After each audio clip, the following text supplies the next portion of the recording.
దేవుడా నాకు రోజు బ్రెడ్ ఇవ్వు, అది ఇవ్వు అని అడగక్కర్లేదన్నారు మాస్టర్ గారు.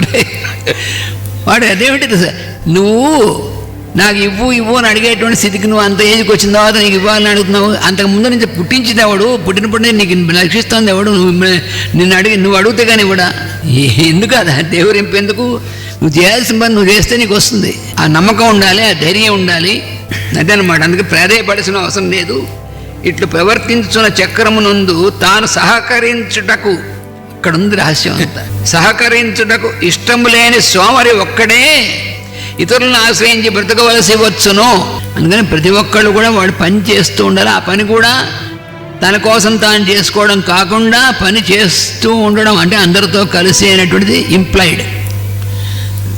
ఇంకోటి ఇక్కడ చెప్పిన దానిలో ఆశ్రయించుకోవటం అంటే అర్థం ఏంటంటే, మనం ఒక చోట జాబ్ చేస్తూ ఉండొచ్చు, కానీ జాబ్ అనేది ఇచ్చిన చోట ఎందుకు ఇస్తున్నారు మనకు శాలరీ కానీ ఇంకోటి కానీ, మన వల్ల ఈ నలుగురు పనికి వచ్చే పని అక్కడ జరుగుతూ ఉంది, ఆ పనికి మనం ఉపయోగపడటం కోసం ఉన్నాము.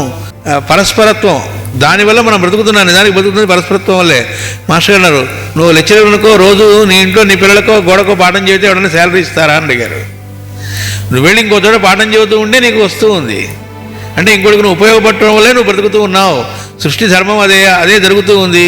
కానీ నీ యాటిట్యూడ్ దానిలోకి లేకుండా నా బతుకు నేనని ఎప్పుడైతే అనుకుంటున్నావో అదిగో యాటిట్యూడ్ సోమరితనం అని చెబుతున్నారు.